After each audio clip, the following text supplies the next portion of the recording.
Hello children.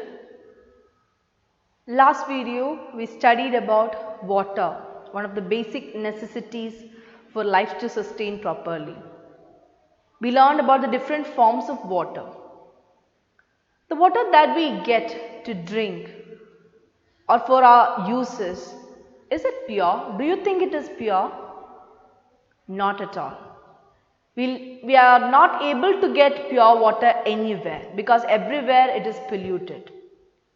Pollution means the impurities will be present in water which makes it harmful. Today we can learn about some of the impurities that are present in water and how to purify water to make it free from these impurities. A very small topic but very important. First, let us learn about which are the impurities present in water. There are three types of impurities: insoluble impurities, soluble impurities and disease-causing germs. Insoluble means the impurities which are not soluble in water, which can be easily separated from water, like stone, pebbles or any other bigger impurities. They won't mix with water and they can be separated easily. Soluble impurities means the impurities which mixes completely with water. When we take water, we think it's pure or clean, but it is not like that. The impurities which mix with water are called soluble impurities. Very difficult to separate such impurities. And the last one is disease-causing germs. There are various ways to kill this disease-causing germs and make water pure. So the three impurities present in water is insoluble impurities, soluble impurities and disease-causing germs. Now let us study about the purification of water. Purification of water has several methods. First, we can take the case of insoluble or the impurities which can be seen in water. First beaker, this is called a beaker. First beaker, you can see water filled in it with some dirt particles in that water. When you keep that dirt particles or that water or the beaker undisturbed for a few hours, after that we can see that the whole dirt particles have settled down at the bottom and they have formed a layer there. Just like when you make tea, you add tea powder. When you stir the tea powder mixes in the solution, just like these impurities shown here. When you allow that pan or the tea to be kept undisturbed for some time, you can see that the whole tea powder settles at the bottom and it is easy for you to pour it into another cup. So same way, the impurities, heavier insoluble impurities settle down at the bottom and this process is called sedimentation. What is it? Sedimentation means the impurities, heavy insoluble impurities settle down at the bottom and these impurities are called sediments. Impurities are called sediments. Now next is decantation. The impurities settle down at the bottom but you can't drink it directly. You have to pour the clear water into another container or beaker.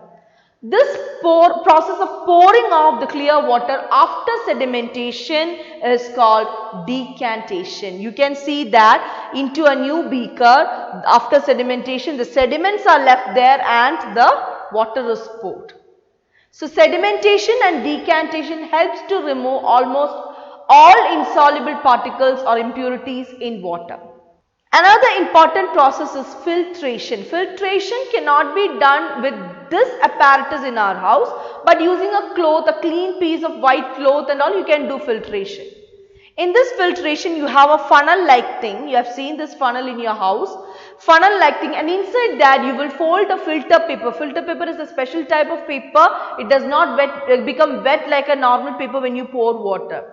So filter paper is folded and kept inside the mouth of the funnel. In this, it is folded like a cone and kept inside this cone-shaped portion or mouth portion of the funnel. After that, you will pour the dirty water with insoluble impurities through the funnel. So when you pour it through the funnel, the water passes through the filter paper and the filter paper filters or absorbs all these insoluble impurities, leaving only the pure water to the beaker.